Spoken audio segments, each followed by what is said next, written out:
Hello, friends, and welcome to the Exploring Washington State podcast. My name is Scott Cowan, and I'm the host of the show. Each episode, I have a conversation with an interesting guest who is living in or from Washington State. These are casual conversations with real and interesting people. I think you're going to like the show. So let's jump right in with today's guest. Sitting down today with Jessica Plumb, an independent filmmaker out of Port Townsend, whose film Call of the Orcas is going to be at the CASCADIA International Women's Film Festival in Bellingham in later this month of April. Dates are April 25th through 28th. And then it's going to be online from May 2nd to 12th. So Jessica, welcome.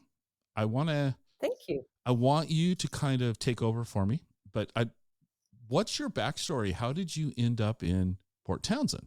Are you originally from here? What's your journey? Well, first of all, thank you for having me on this podcast. And I just want to say, I'll give you the short story, not the long story, of how I landed in Port Townsend. And I think the most important thing I want to say is how grateful I am that fate picked me up and dropped me on the Olympic Peninsula now over 2 decades ago, and that I chose to stay here and make a life here. I'm originally from the coast of Maine. I grew up there and spent a lot of time on the water off the coast of Maine.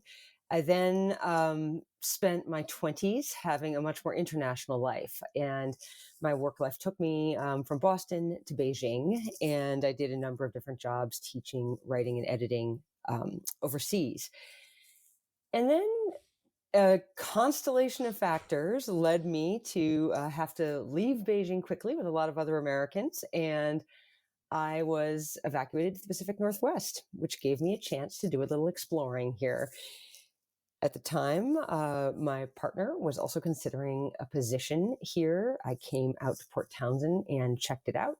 And here we are many years later, having fallen in love, hook, line, and sinker with the Olympic Peninsula. Why do you think you fell in love with the area? I mean, the coast of Maine's beautiful. Maine is a beautiful area of the United States as well. What drew you, or what's drawn you, I guess, and kept you here in the Olympic Peninsula?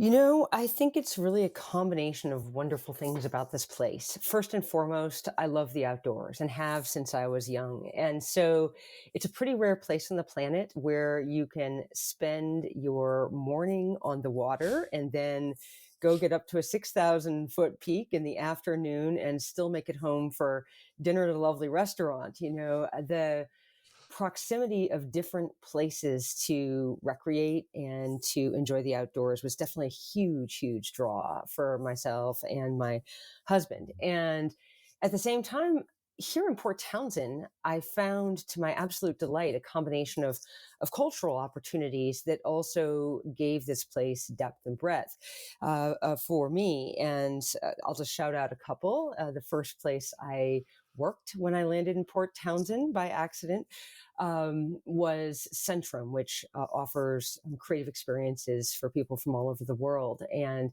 that really deepened my connection to the creative community of Washington State and beyond. And also at the time, the Port Townsend Film Festival was a fledgling young organization, now a thriving and strong film festival that has, I think, brought a lot of talent and joy to this community in collaboration with a wonderful little theater called the Rose Theater. So those are just a few snapshots of the different things that helped me make this place home. And what I think we found was a combination of the things that we love to do for fun, along with a vibrant enough, arts community and creative community for a very small town. And those things together made this, for me, a wonderful place to live, especially having grown up on the coast of Maine. As you can imagine, I have family that visits and they say, oh, how did you go so far to get some place that has some real similarities? And it's true that there are. But there's nothing like the Olympic Mountains or Cascade National Park, where I grew up. And those places are very special to me. And also the West Coast just has a different sensibility and outlook. And I came to appreciate that as well. Okay. How did you get your start in filmmaking? Because when we talked before, I mean, you've been a storyteller, written word. So what was the spark that got you to think I want to do. I'm making air quotes around the word film because it's all digital now. But film. What got you into filmmaking?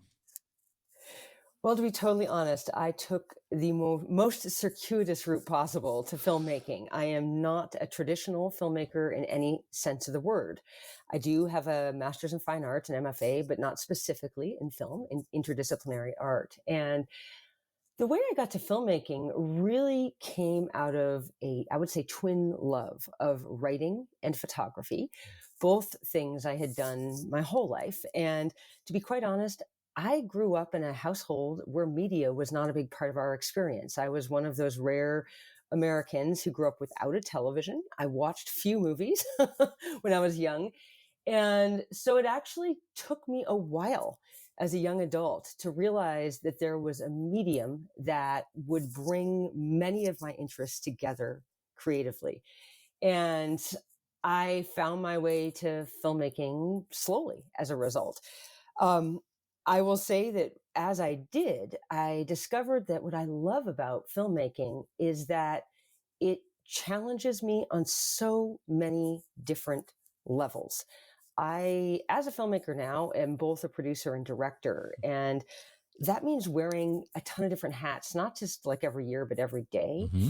And I think that suited my nature of taking on different layers of challenge. And so just to give one example, in one day, I might be doing the administrative and practical challenge of raising money for a film. And yet at the same time, considering potential animators or composers to bring a film to life.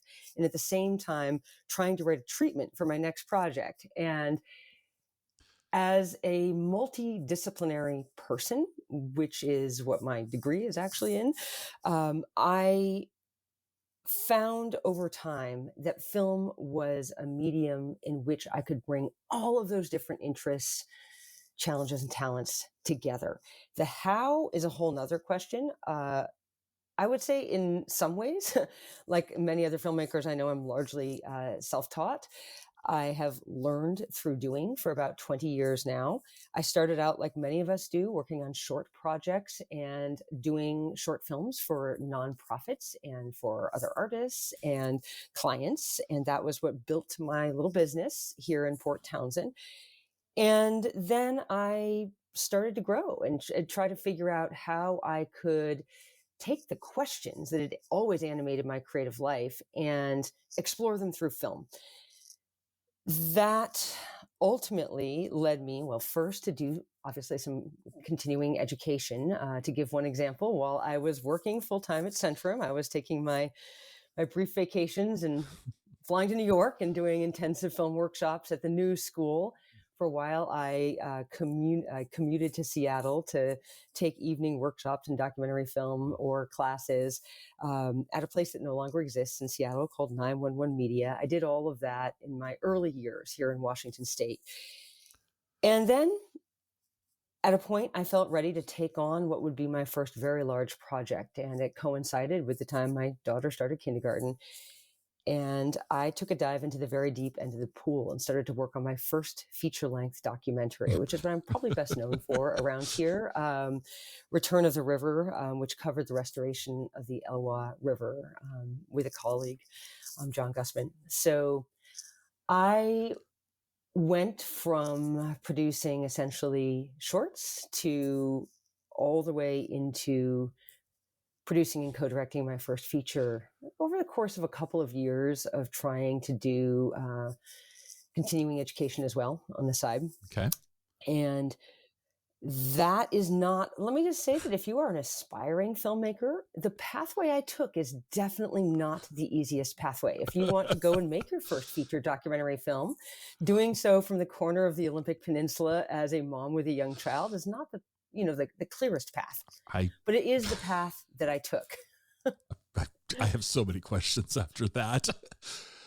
I do. Here's a question. I tend to like to ask this question of guests, but I think we all learn a lot from mistakes. I'll say failure. There's lessons to be learned when things don't go as planned, and you jumped very abruptly, I'll say, into doing a feature film. what went wrong and what did you learn from it? Because I'm going to guess that if you would have thought about it more, you probably would have talked yourself out of this path, gone the safer route. So, but you didn't. But what was a big takeaway that you learned that you weren't prepared for?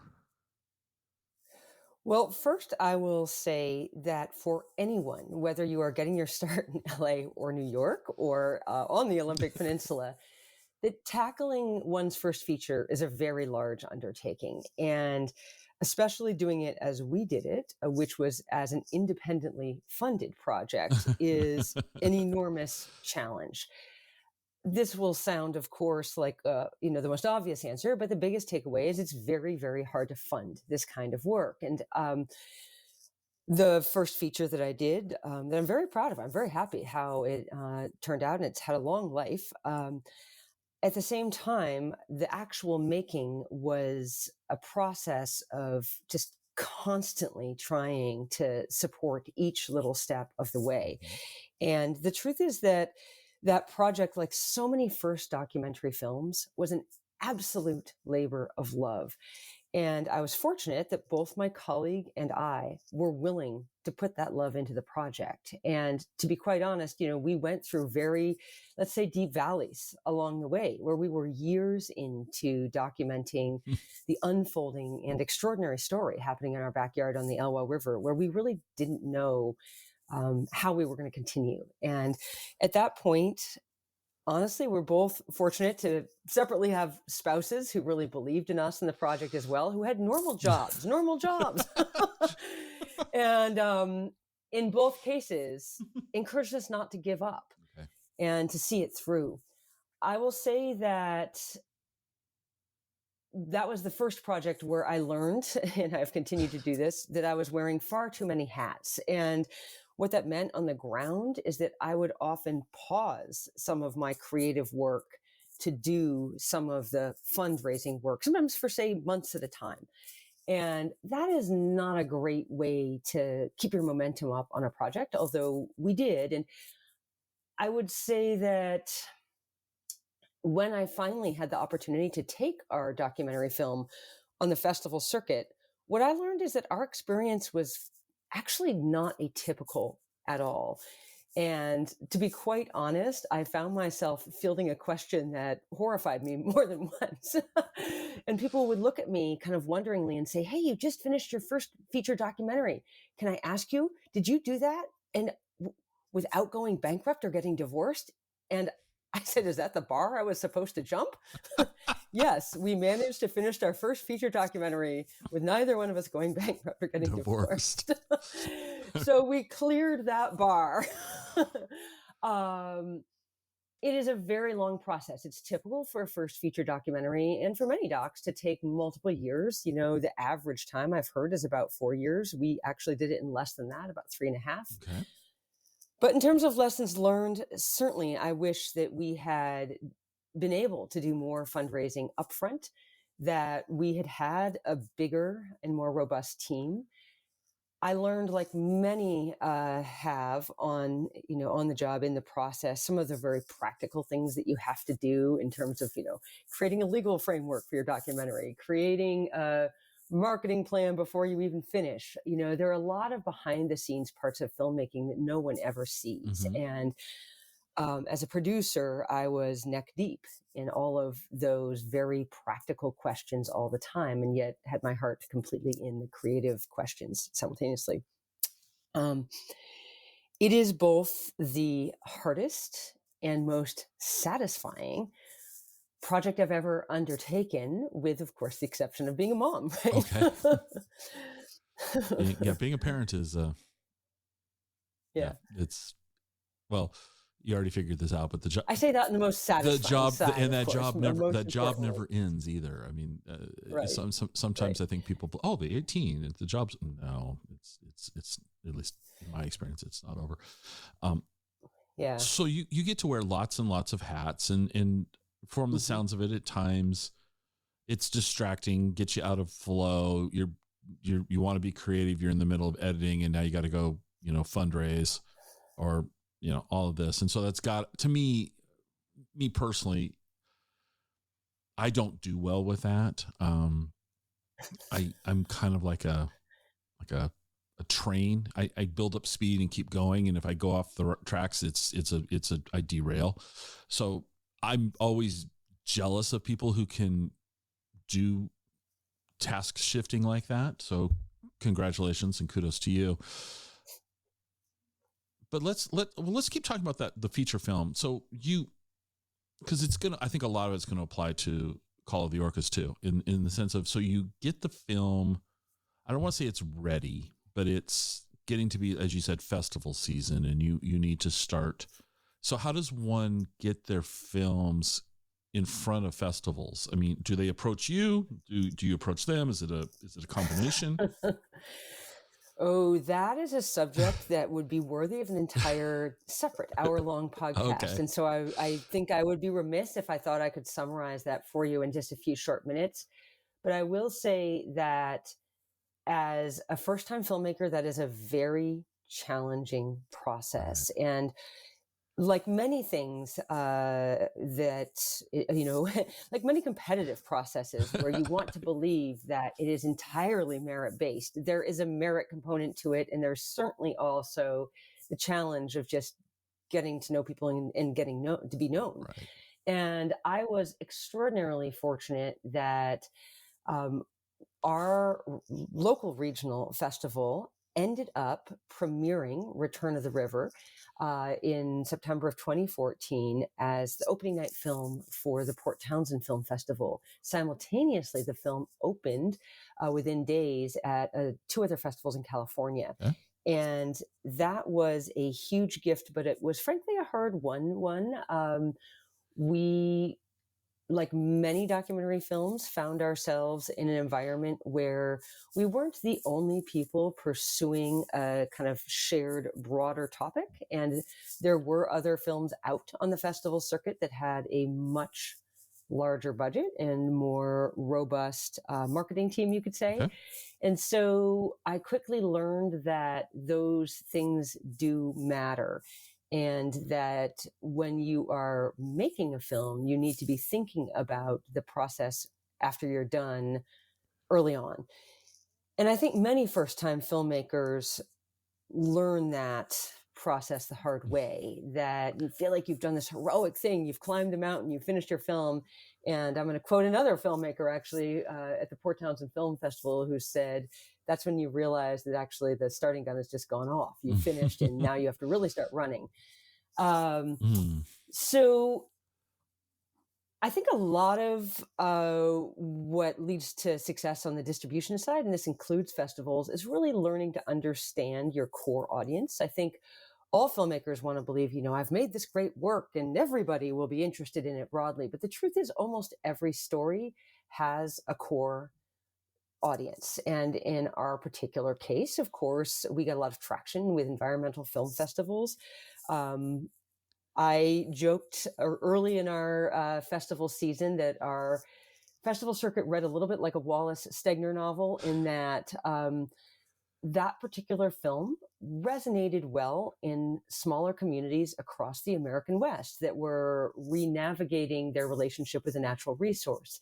Return of the River was about what was at the time the largest dam removal in history, and the rebuilding of a relationship with a river and a community. And I quickly learned that when we went to film festivals that had communities with similar experiences, almost everywhere I went, especially across the American West, people would come up to me after the screening and say, can I tell you about our river? Or equally important, they would say, can I tell you about a project where our community is collaborating with a tribal community to try to make something better? Mm-hmm. And I loved hearing those stories. And I understood when those people came up and wanted to talk to me that I just reached one of the core audience circles for our film. And these were audience members who were resonating with the subject matter. They were resonating with both the environmental and cultural restoration story that was embedded in the Elwha River story. Okay. And so as we came to understand our audience, it helped me as a producer better target that audience, not only through festivals, but through community screenings and through other opportunities. But certainly, I think even among festivals, it's critical to start to pick out, since there are gajillions of festivals, many have, various wonderful attributes. And it's important to understand how your film might resonate with the audience of that specific festival, whether it is geographic or whether it is a special interest group or whether it has a similar story that resonates with the topic of the film. So I learned all those things as I went, and I was really honored that ultimately we took the backwards path. A lot of filmmakers try to land the biggest possible festival they can first and then work from there. We didn't even apply to Sundance. I didn't think that we stood a chance with our small independent film, and the timing was such that it didn't make sense. So I didn't try starting at that highest level. I tried with the festivals first that I thought would resonate with our film. And for us, that turned out to be a successful process. Every film has a different journey. Have you ever had anything shown at Sundance? No. I honestly, to be quite honest, have never applied to Sundance. And part of that has to do with the way the process works with I'll call them highly competitive festivals. They request first screening rights or premiere rights. Okay. And a lot of my work, as in the film that led you to call me, is short form also. And I have come to see where those shorter films might actually get traction.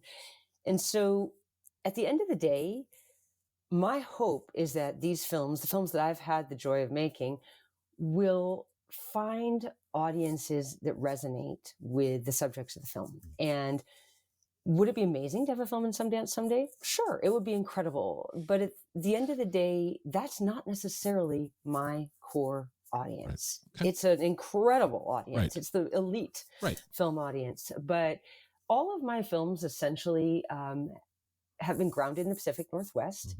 They all circle around similar questions. And really, for me, that question that has animated my whole creative life concerns the relationship between people and the land and waters that sustain us. And so I have been filmmaking in what you could call a niche, following familiar questions down different pathways.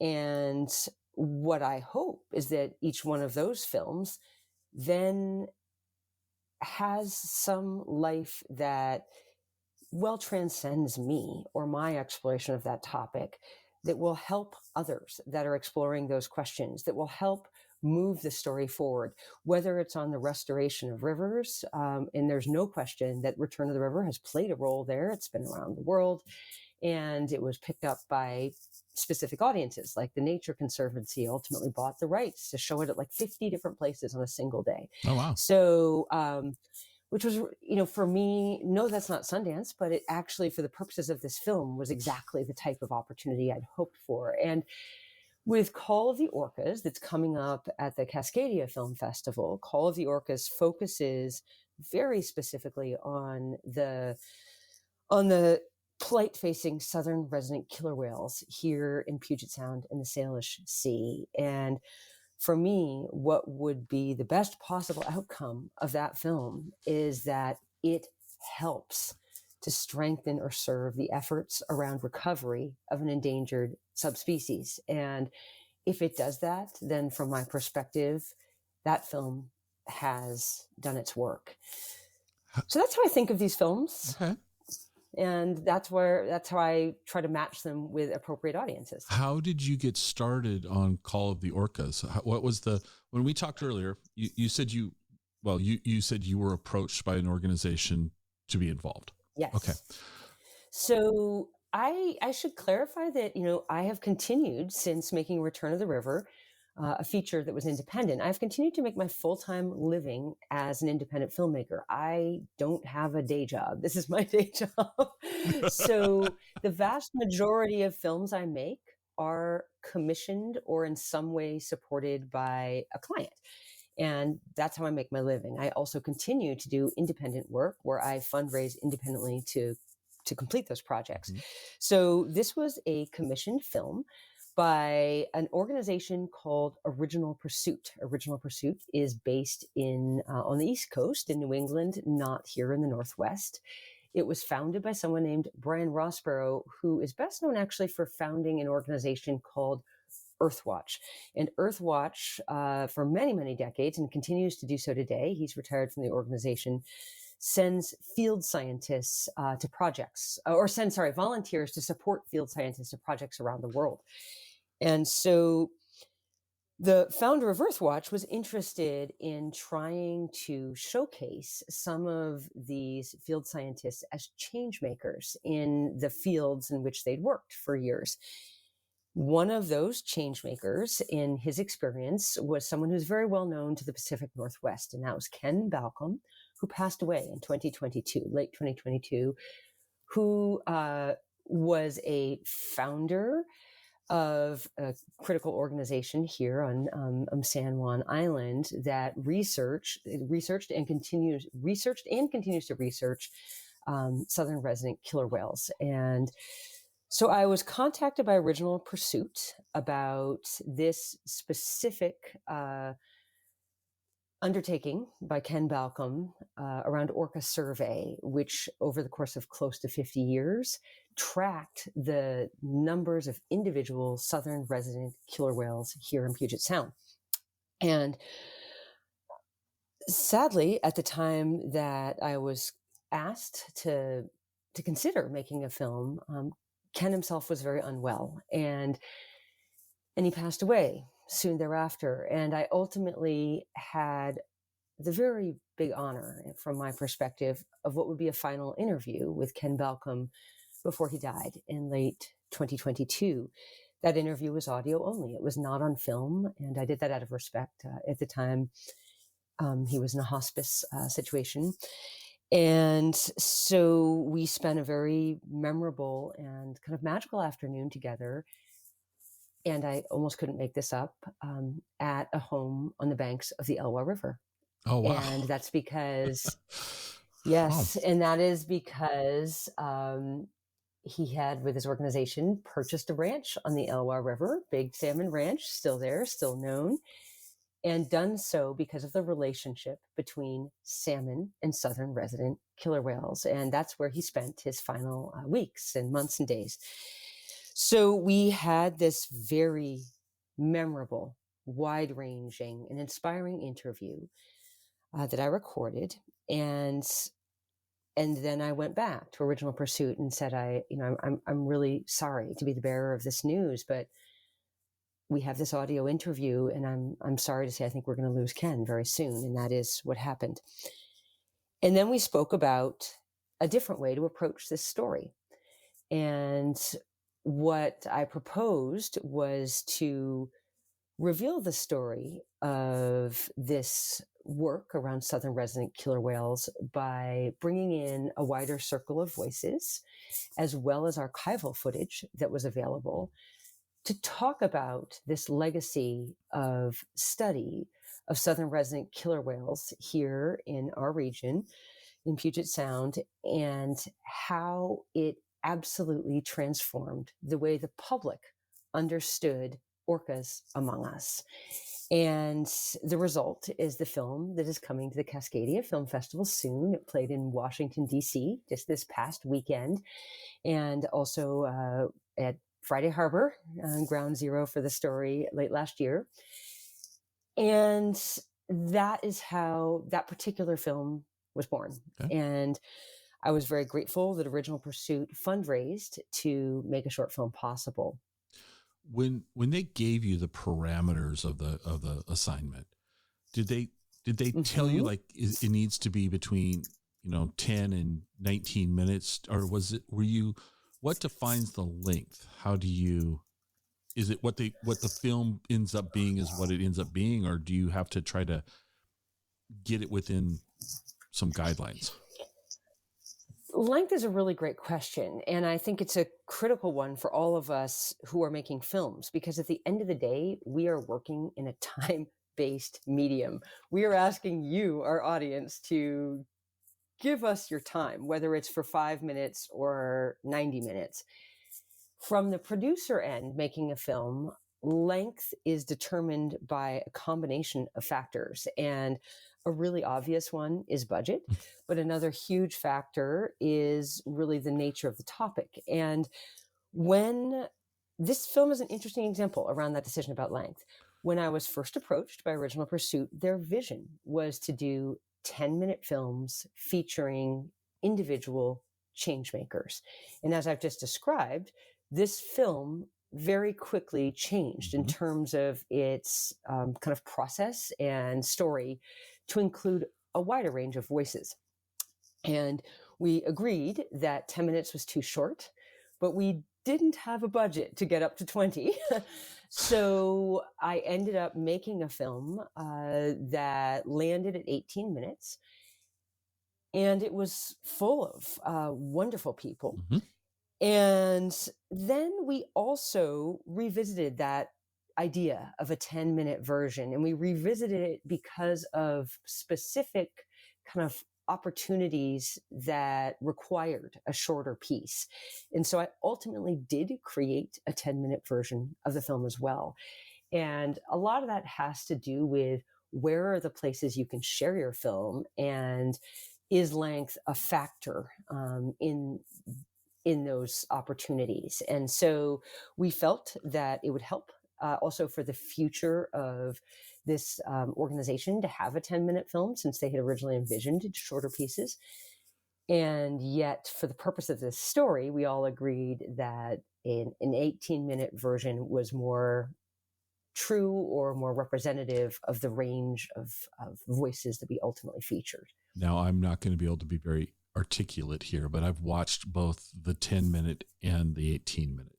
And I watched the 10-minute first, not knowing really why it was a 10 and an 18.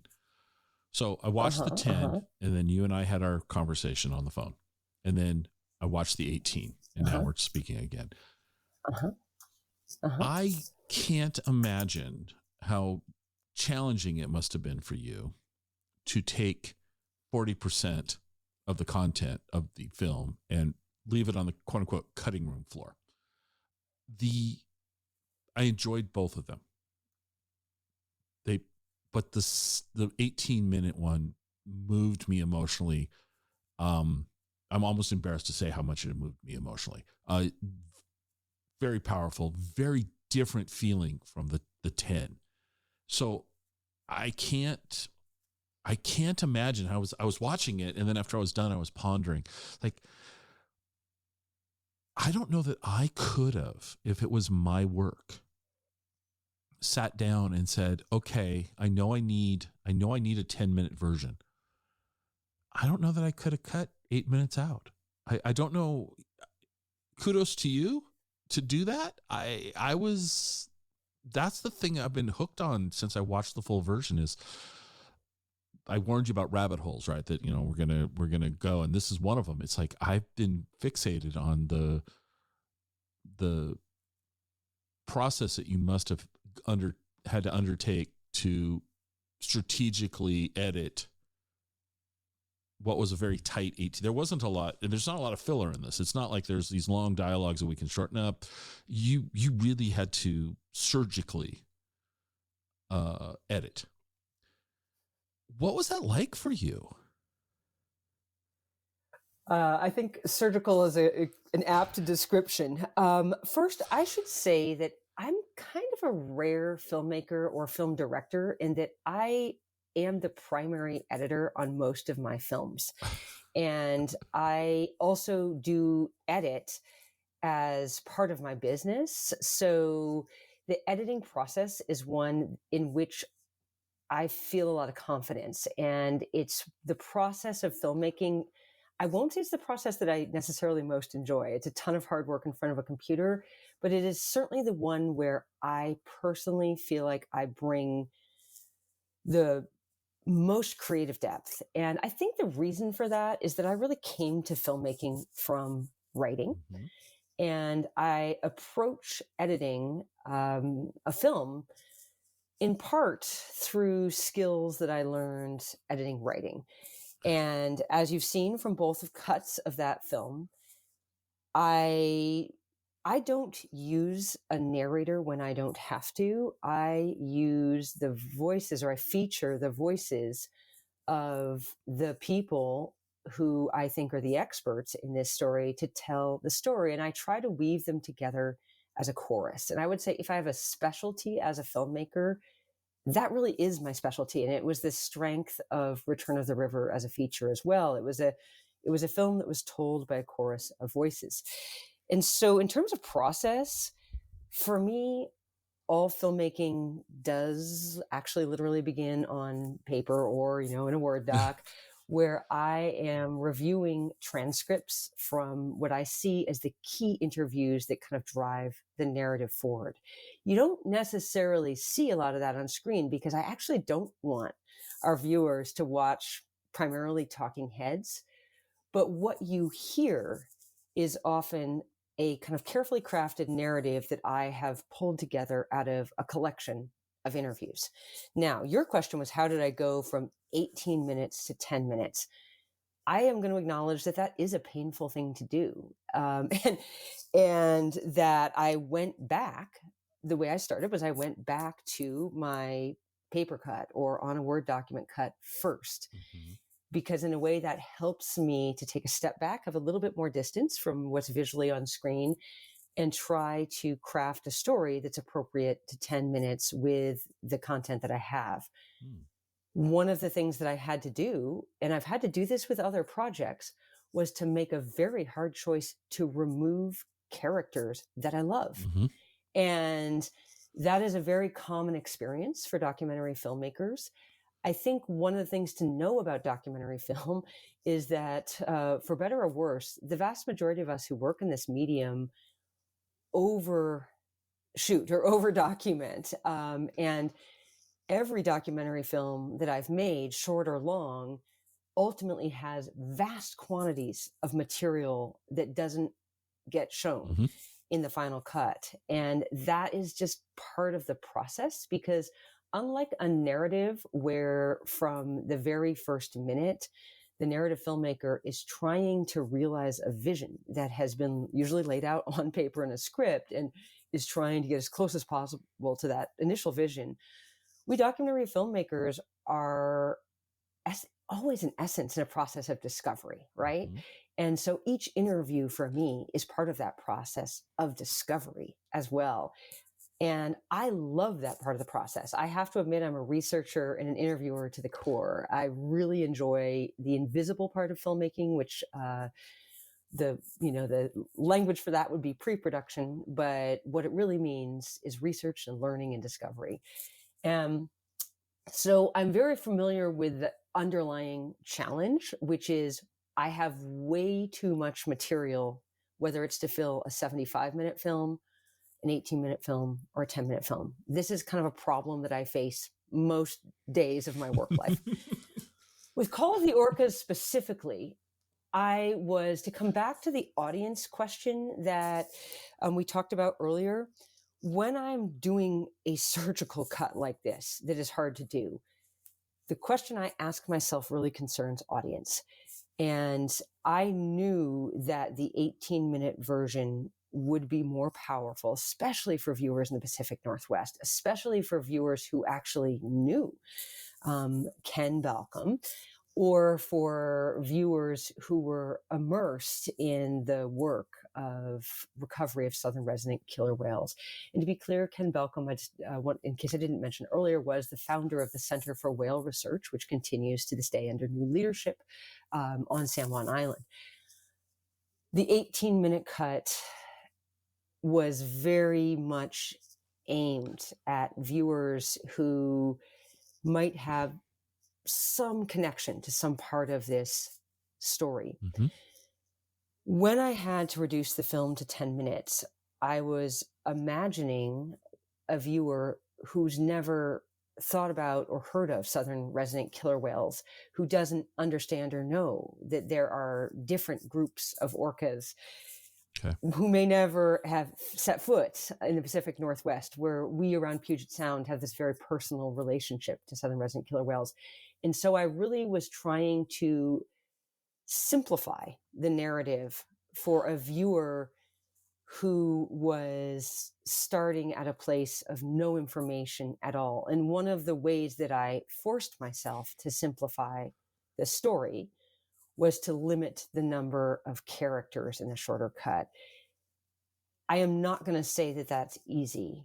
It is always painful. And it takes me like several different goes at it. I'll sit down at it and I'll say, no, I can't do this. And then I'll say, okay, what if hypothetically, and I'll make a backup copy. Hypothetically, what if I just took out this one scene? And then if I take out this one scene, well, I have to take out this person because I haven't appropriately introduced this person. Right.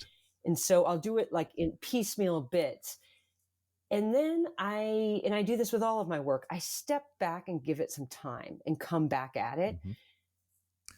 It's always easier with the benefit of time because I'll come back at it and I'll try to force myself to watch again from the perspective of that person who knows nothing about the subject. And that's really hard to do because any film I make, as an obsessive researcher, I know way too much about the subject. Right. Often too much, I would say. Mm-hmm. So it's hard for me to step back and find that place of what would it be like to know nothing and enter this. But when I do that, I do find pathways to simplify the narrative and the message. I say this with a major caveat. As a storyteller, whether as a writer or a filmmaker, as a person, I embrace complexity. And so that is an inherent challenge, or you could say point of tension as a filmmaker, because as we said earlier, film is a time-based medium. Mm-hmm. And understanding complexity and revealing complexity takes time.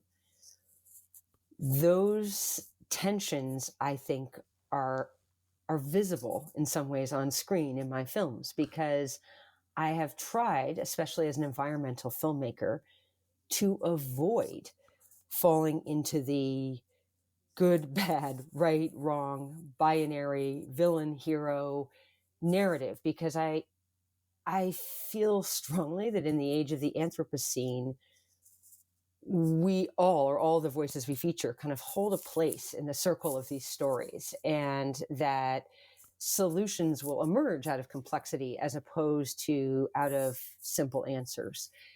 And yet, when I have to cut a film from 18 minutes to 10, I know that my job, first and foremost, is to simplify. That's probably a much longer answer than you wanted, but it is the core or the heart of filmmaking for me, is navigating that editing process and making the very hard choices of what does get shown on screen and where, and what doesn't get shown on screen. And for everything you see on screen of every film I've ever made, there's at least 10 times as much material sitting on a RAID drive or hard drive behind me. Sometimes 100 times. Yeah. Do you ever show your daughter or your husband the rough ideas and ask for their feedback, or do you not? Like my wife never listens to my podcast. I never go, hey, what'd you think of this?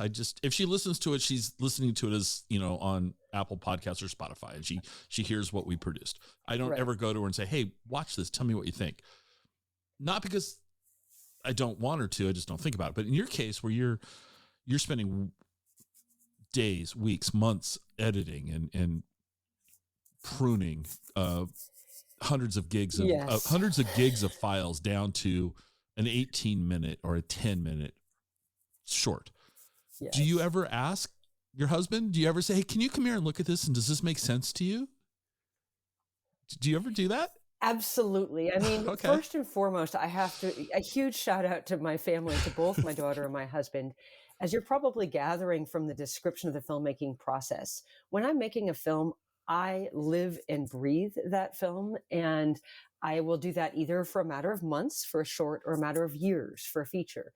And for that reason, my family inevitably is part of that journey. I ask both of them for their input, but the truth is, I'm going to give a shout out right now to my daughter, who's now 17. She was in kindergarten when I started my first feature. She herself is an excellent photographer as a high school student and a fine storyteller, and I would say even more fine editor. And she has been looking over my shoulder on and off since she was tiny, right here in this office. And I will still remember that even as a younger child, as I batted things around and wrestled with the long editing process of Return of the River, she would wander in, sometimes in pajamas, literally, since I often, when she was young, edited at night. It was the time I had. And she would look over my shoulder and say, wait, when he says that, why don't I see his gesture anymore? You added this other image. And she was always right. She was always right. I mean this.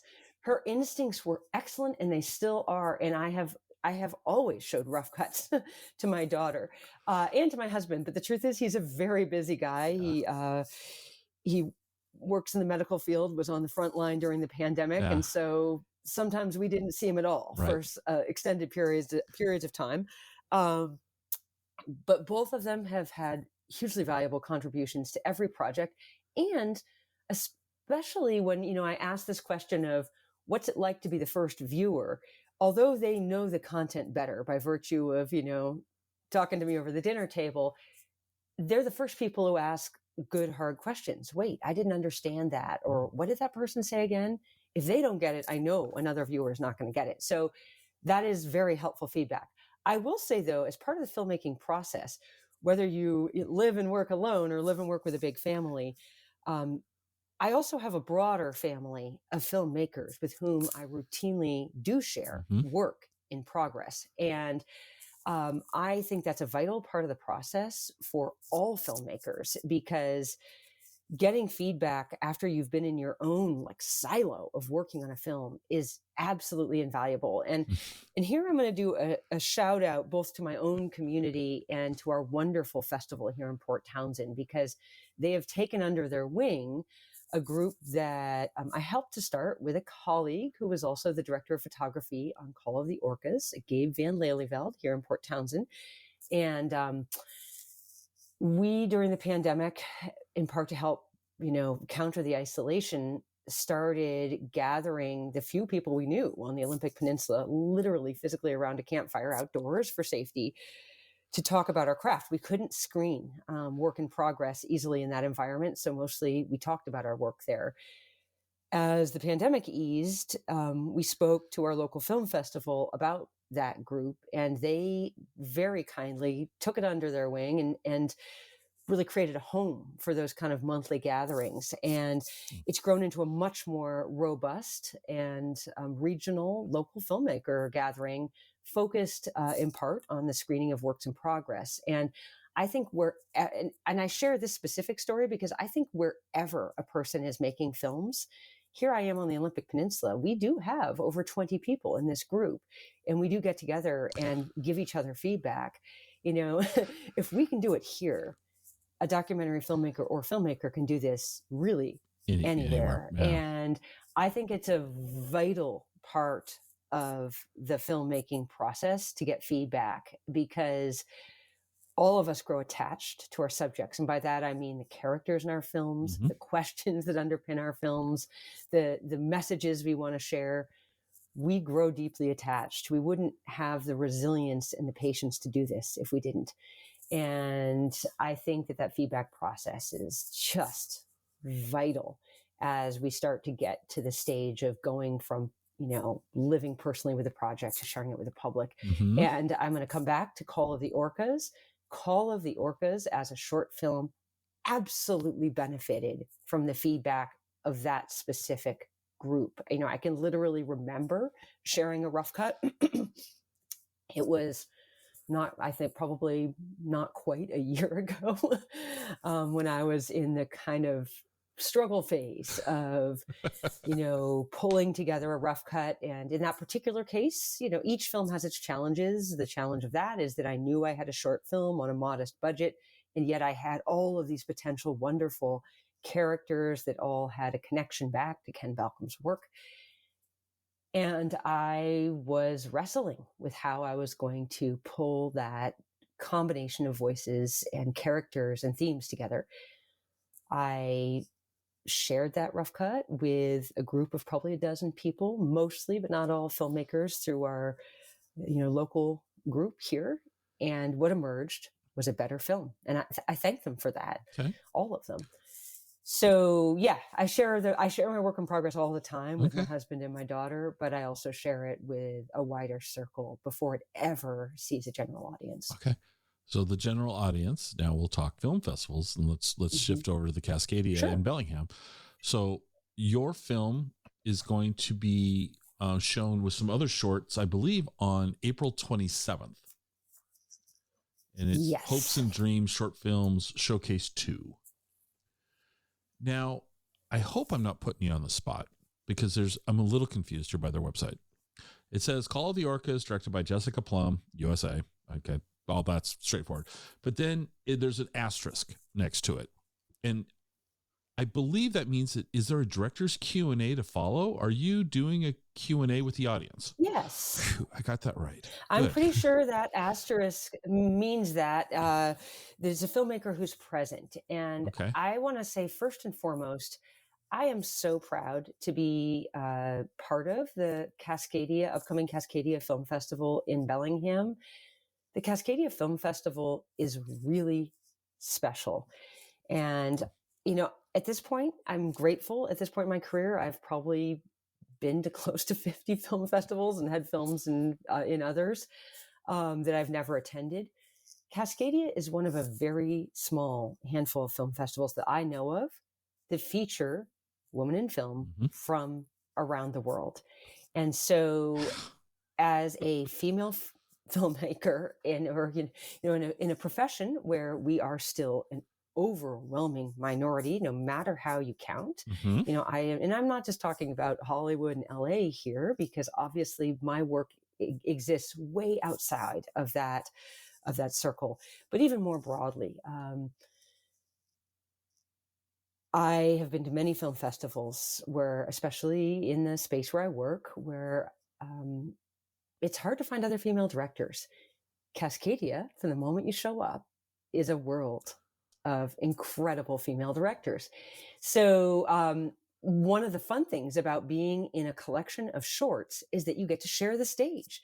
And so I've looked at the list of films with whom I'm going to share the stage. It looks like some of the directors will be there and some of them will not. But I just want to say that I'm incredibly proud to be in a group of films that features other films from Iran, from Germany, and from Canada, and that I'll probably meet some of those directors of those shorts from other parts of the world. And as a filmmaker doing this in a fairly isolated place, yet with a history of living in other parts of the world and of international work, this is an incredible privilege and a joy. And it's one of the reasons why, although I can't get often to the film festivals where my films show, especially shorts, I definitely prioritize making an effort to get to a place like the Cascadia Film Festival, because having a chance to meet other female directors from other countries is just wonderful. I'm literally on their list of 2024 directors. I'm not going to try to name them, but I'm just going to say, I'm just going to read some countries: Canada, United States, Iran, Guatemala, Italy, Iran, Brazil again, United States, Canada, US, Canada, Iran, Belgium, and Switzerland. That they get both credit there. Germany, the UK, here you are, the United States. Now, it's funny. One says England, one says the UK, but England, France, US. I mean, it is literally worldwide. There is several, let's see, 6, 10, 14, 18, 26 directors listed here, 26 women directors. Yeah. That to me is an outsider. Don't know. I'm not a film critic. It's a pretty impressive list of attendee, or not necessarily attendees, but films to showcase, and that it's in Bellingham. And I don't mean to disparage Bellingham, because Bellingham is a beautiful city. I have to call it a city now because it's, 100,000 people live in Bellingham. It's crazy to me. But it's not Vancouver. It's not Seattle. It's not even Portland. It's certainly not Los Angeles or New York. And here is this film festival that up until a month ago, I was unaware of. And now it seems like everywhere I turn, I'm hearing about it. And possibly because it's like when you buy a car and you I don't know what you drive. It doesn't matter. You buy you bought a Lex or a Volkswagen Passat, and now you see Volkswagen Passats on the road everywhere. It's like, what happened? I never saw this car before. So there's probably that same sort of thing here that I'm aware of it. So I'm seeing it, but it's impressive. It's interesting how they're doing it. I was able to talk with Cheryl, the executive director, and that episode's the one that was released last week. So your episode's going to be following hers. And, she's given me the background and kind of her take on how the community has gathered around this film festival and how it's been supported and embraced, and the enthusiasm around it. I just think it's very, very cool that it's in our backyard, if you will. I mean, as the crow flies, if you were to fly to Bellingham from Port Townsend, it's not that long of a flight. You got to, take a ferry across or drive around. But if you could fly, it's pretty close to home. It's your backyard, if you will. I think it's wonderful that they have found a focus, and they're focusing on women filmmakers. I think that's great. I think it's great that they're trying to bring an audience, or not. Well, the audience is going to be, at least in Bellingham, it's going to be primarily I'm going to guess Pacific Northwest attendees watching the films, but the films are coming from around the globe, which is awesome, which gives you a chance to listen in on a different culture and community and how they view things. So that's wonderful. What do you hope as a filmmaker that I'll put you on the spot with the Cascadia Film Festival. What do you hope that your film, what's your goal for this to be there? What do you hope happens for your film? Well, first and foremost, I just want to reflect back what you said. It's an incredible opportunity to have a festival like this in our backyard. And as I think I've probably conveyed, being an independent female documentary director in a small town can be a very lonely and sometimes isolating experience. And the first thing I'll say about a film festival like this that proactively tries to bring directors together is it's just an absolute joy to meet with others who are doing this kind of work, often under equally challenging circumstances. And just connecting with other filmmakers in a festival environment like this, it is one of the pleasures of our work. And so I'm so grateful that we have that in our backyard. And frankly, there are several wonderful small film festivals, or small town, I should say, non-small film festivals in our backyard that we are lucky to have here in Washington State. I'm going to do one more shout out for the one in Port Townsend, because it's an excellent film festival, the Port Townsend Film Festival as well. So what do I hope to gain for the film there? I would say, as I started, at the end of the day, this is a film about a critical issue facing our region. Mm-hmm. It's a microcosm of the larger story of extinction risk facing charismatic megafauna in other parts of the world. But right here in our backyard, southern resident killer whales, the beloved familiar orcas that you can see on every manner of, marketing in Washington State, whether it's a beer label or a, or on the ferry. They need to unionize or something and get some representation to make. Yeah. Right. At the end of the day, they are at grave risk of not being with us for my daughter's generation. They are a listed species threatened with extinction. And they're threatened with extinction. And we haven't talked much about the orcas themselves. We've talked about some of the people around them. They're threatened with extinction for a constellation of reasons. The single biggest is that southern resident killer whales eat salmon. They are exclusive salmon, almost exclusive salmon eaters. And that's what distinguishes them from other orcas in the sea, from the transients who eat mammals, from the offshores that are capable of taking a wide range of prey. And it's what makes them special. And they co-evolved with salmon in our region and also with the indigenous people of our region who have a salmon-based, salmon-centered culture. Southern residents also have a salmon-centered culture. There is a reason that our indigenous native neighbors to this region see Southern residents as members of their family. It's because they have these parallel salmon cultures. And so my hope with regard to the film is that viewers see themselves, especially if in Bellingham, as part of this story, and that they feel moved to be part of the solution or series of solutions to help support the recovery, not only of southern resident killer whales, but also of the Chinook salmon they prefer as prey, and also to support the very, powerful efforts being made by tribal communities, in particular the Lummi Nation, which is adjacent to Bellingham, to try to recover both species, southern resident killer whales and Chinook salmon, and more broadly, our salmon population. These are interlinked stories. And I think that Bellingham, like Friday Harbor, which also showed the film in a festival setting, really is ground zero for where the challenges facing these different species are most evident.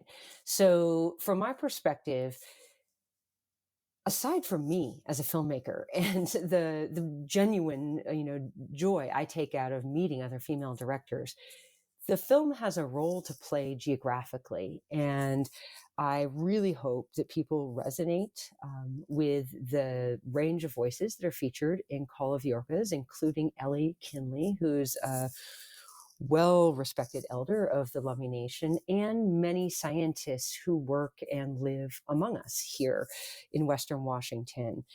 And each one brings their own perspective to what is a collective shared problem. And that is that we are looking at just a handful over 70. And I the number changes up and down. It was 75 recently. We may be back at 74. Southern resident killer whales. That is a vanishingly small number of animals to sustain a population.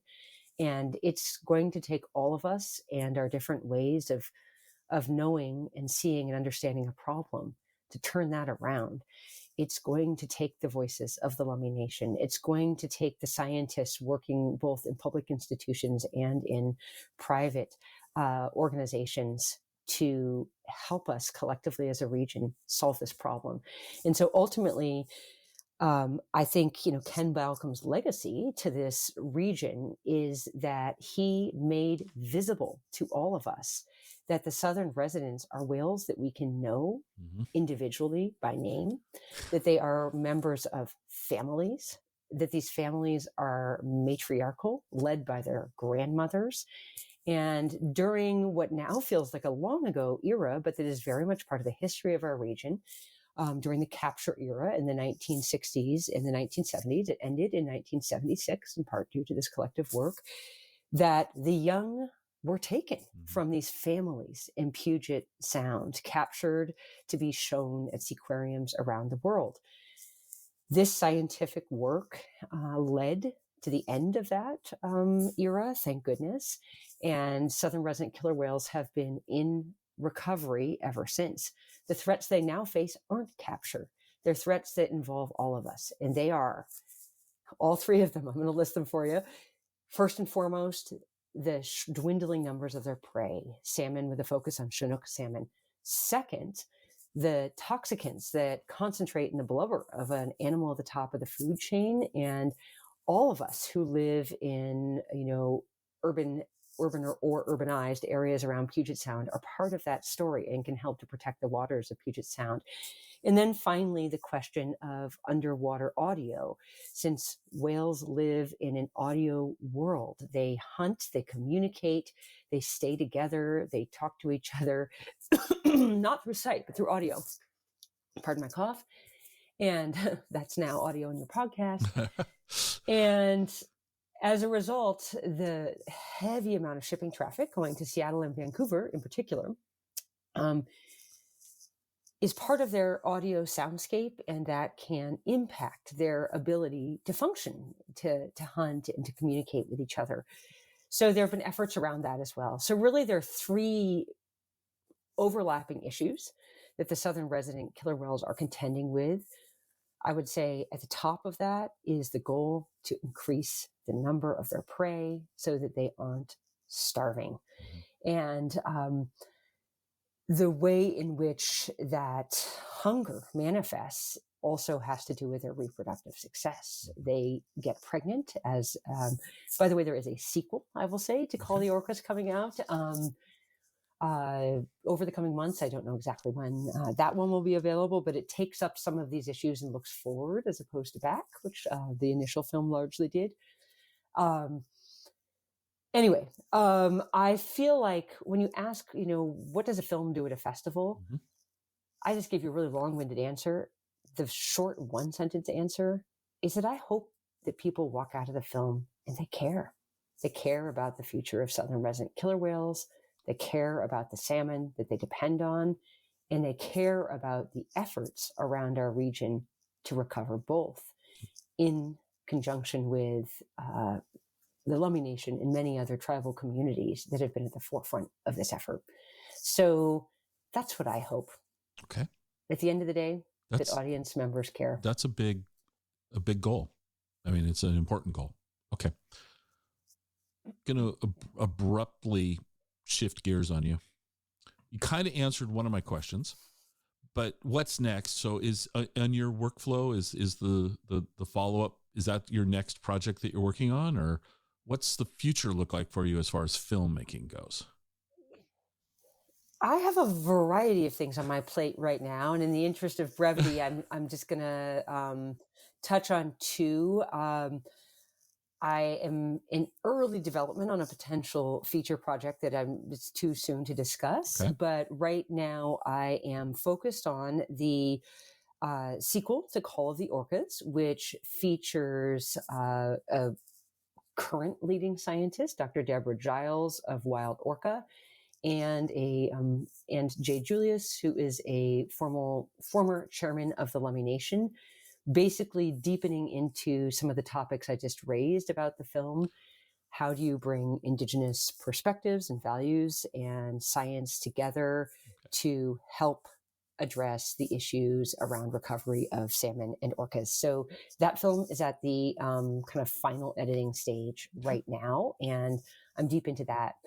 I'm also going to put out that I have a very unusual project for me coming, you could say, in another way, coming out next week here in Port Townsend. While I am known for documentary film, I said in the beginning, I'm an interdisciplinary or multidisciplinary artist. And in a major departure from my environmental documentary work, I actually am doing a multimedia video installation that's going up at Centrum next Friday, April 5th, at Fort Worden in Port Townsend. That is a totally different type of project. Okay. I'll leave it at that. Okay. Grateful to an Artist Trust Gap grant to bring that one to Jefferson County. It's called Inner Space. It was made in conjunction with two other artists, one of whom is no longer with us. So that's happening. Well, that's the focus of my next week. And how long is that project going to be up? That the installation? It will be up in a gallery setting the installation will be up in a gallery for 3 weeks here at Fort Worden in Port Townsend. Okay. And so anyone who's in the area can check it out at the beautiful new gallery space in building 305 at Fort Worden. Okay. So that's on the very near horizon. And in the long term, I'm continuing to explore and take beyond the Pacific Northwest, some of the topics that have emerged out of my longstanding questions about the relationship between people and place. Okay. So that's on the more distant horizon. All right. And yeah, I've got a lot going on. Yeah. I always have short and long-term projects kind of cooking on different burners at the same time. And moving them around. All right. As we wrap this up, I've got 4 questions for you. I lied to you earlier because I just came up with the 4th one. I'm going to put you on the spot for this first one. Never really asked this of people, so I hope it goes well. So I've been to Port Townsend lots. Port Townsend is a well-known, touristy, artsy destination for people to come and visit. Lots of places on the map people know about Port Townsend. I'm going to put you on the spot. I'm going to show up to Port Townsend. Sure. I want you to tell me someplace I should go that's not on that proverbial popular map. What's been overlooked in Port Townsend, in your opinion? Well, as you can imagine, the places that immediately come to mind for me have to do with my relationship to the outdoors, which is, one of the big reasons I live here. But, first of all, Port Townsend has many, you could say, hidden gems. And I think my answer would actually maybe depend upon the time of year for you. Ooh, okay. First of all, a lot of people know about the big outdoor destinations here, like Fort Worden, which is a spectacular state park where since I live a mile away, I'm happy to walk many days of the week. But some of the lesser known outdoor destinations here in our region are wonderful places protected by Jefferson Land Trust. And I'm going to suggest, if you were here in the fall, for example, being someone who's made a lot of films about salmon, I would send you to one of the many beautiful Jefferson Land Trust properties, which is Illahee Preserve, because it's a place in Jefferson County where you can literally watch a salmon run up close with a walk of maybe quarter mile. Wow. You walk down to a part of Chinook Creek. And to me, this place is very special because when I came to Port Townsend approximately 2 decades ago, the effort to restore Chinook Creek was just getting underway. And there, for a long period of time, were no salmon at all in this creek.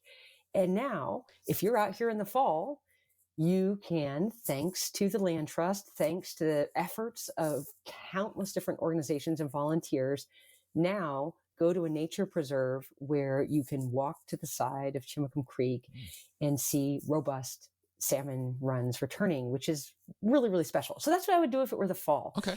Now, if it were the winter, I'd send you, of course, to my favorite theater, not just in Port Townsend, but literally the whole wide world. And that's the Starlight Room above the Rose Theater. Okay. And if you haven't been there, taken someone you care about there, please do. It's on the top floor of the building that houses the Rose Theater. It is like a collection of comfy couches that seat together less than 50 with a bar and food. Okay. And I have watched films in a lot of venues. The Starlight is still literally my favorite place on the planet to go watch a great film. All right. No. So that's what I would do in winter. And there are others. I could go on and on. I won't, but depending on the time of year, I'd send you to other, outdoor locations. There are other great places that are on, for example, the Land Trust maps. Awesome. All right. I'm a coffee guy. I know you heard my disappointment when I asked you, and you're not a fan of coffee, but I got to put you on the spot. Where's a great place for coffee in Port Townsend? All right. So you did call me out. I am a lone and rare tea drinker in the Pacific Northwest. And I know that makes me, in yet one other way, a rare bird. However, there are fantastic places to get coffee in Port Townsend. And I've spent a lot of time in all of them. Because I love our waterfront and our relationship to the ocean, I'm going to send you to 3. Okay. That are all in different parts of the waterfront. The first option is Sunrise Coffee, where the coffee is selected and roasted by Sue Olson right here in our community. It is housed in the boatyard, which is like the heart of our working waterfront. It is a great place to meet incredible locals. And of course, they have extraordinary coffee, everyone tells me. And yes, I do try it on occasion. By the way, it is now co-run by a former National Geographic photographer. I have his book on my desk, Bill Kurtzinger, Sue's Okay. partner, who was an extraordinary National Geographic photographer. And he might be there behind the counter if you show up. Wow. Okay. Local secret. So the next place I would send you, aptly named for someone who loves coffee like you, is Better Living Through Coffee, which is right on the waterfront, right in the heart of downtown. If you come to our town off the ferry, it's probably your easiest walk for coffee, and you can sit there with a gorgeous view of the water and watch the next ferry come and go. Mm-hmm. So Better Living Through Coffee would be the third place I'd send you. But because I'm going to send you all the way down our beautiful waterfront, I'm going to send you to a third. The third coffee spot on the waterfront I wouldn't miss is Velocity. And Velocity Coffee is housed at the Northwest Maritime Center, which if you're visiting Port Townsend is a really great place to also learn about our present day maritime life and past maritime history. So all of those coffee shops come with, first and foremost, fantastic coffee, according to everyone I know. And second, they come with a little like window into the waterfront life of Port Townsend, which is a huge part of the community of our town, from the boatyard to downtown to the maritime. No, we're going to turn this around on you, though. You're a tea drinker, and that's okay. That's okay. I'm a tea drinker. You're a tea. Where's a great place in Port Townsend for tea? You know, I go to all of those places in Port Townsend for tea because, as I've said, I love our waterfront. We do have, or did have, a place that was specifically devoted to tea that sadly actually closed in recent years. We had a wonderful place that was Pippa's Tea, and it's no longer here, so I can't do a shout out to it. So all three of those places and serve, because all three of these coffee shops do okay with tea? They give you a passable cup of tea? Heck yeah. All right. Heck yeah. I've spent a lot of time at all of them. And to be fair, since everyone I know is a coffee drinker, I'm going to meet them at a place. That's kind of, you're kind of forced into that as a tea drinker. Okay. Now you sent me to 3 different coffee shops, which for me is perfect because I'll go drink coffee at all 3 of them, but then I'm going to be hungry. So where's an interesting lunch spot?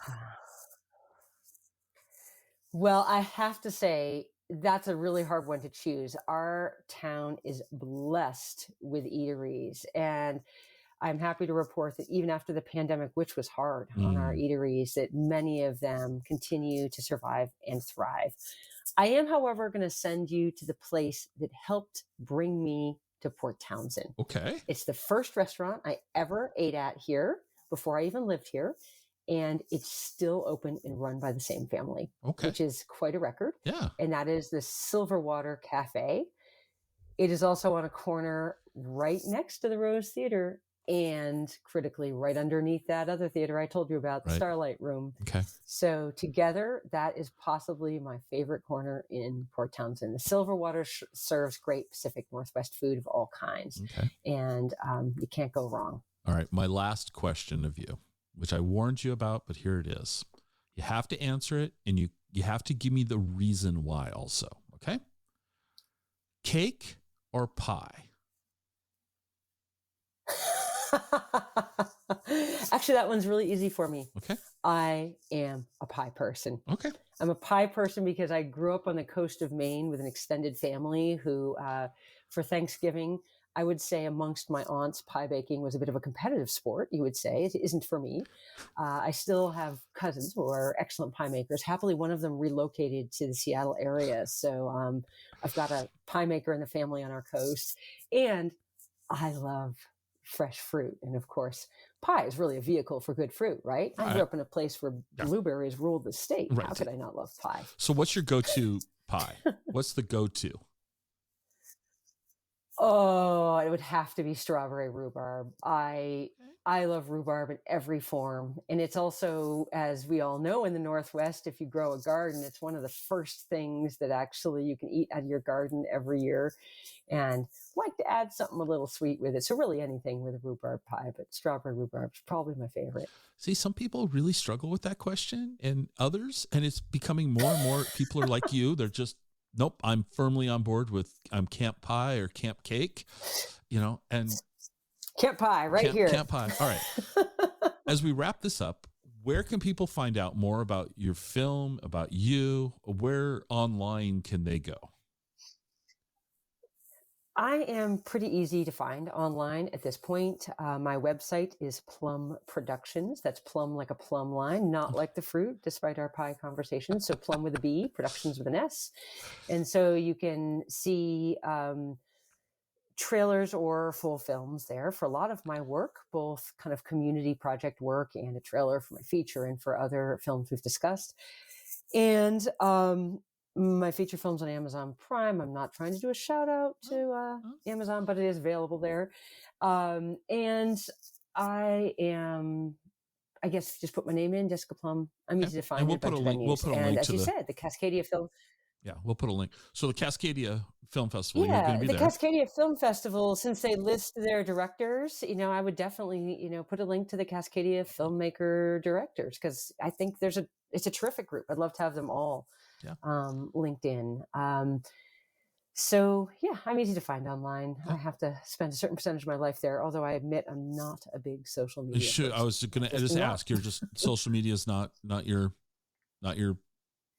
you choose to spend your time elsewhere. It's not how I like to spend my time. Okay. I choose to spend my time elsewhere. Let's put it this way. I spend enough time in front of a screen as it is. So when I have free time, my absolute impulse is to head right out into this beautiful world outside my door. Well, I'll tell you what, let's wrap this up so that you can go for a walk at Fort Worden, which is a beautiful place. I really appreciate you sitting down with me today. It was a lot of fun. Thank you so much. And I'm going to just tell everyone, if you've listened this far, you absolutely should take a look at the film Call of the Orcas, because it is quite moving. I enjoyed, and please watch the 18-minute version, because it's powerful. And not that the 10 isn't, but the 18 is very, very powerful. So thanks, Jessica. I really appreciate you being here. Hope you enjoyed the show. You can reach me on Twitter at ExploreWaState. I'd love to hear your comments. You can also visit our website at explorewashingtonstate.com. If you know anyone who would like the show, it'd be amazing if you'd share the show with them. This is the biggest way that we grow this show. Good old word of mouth. I'm glad you were here with me today, and I hope to have you listening to the next episode. See you then.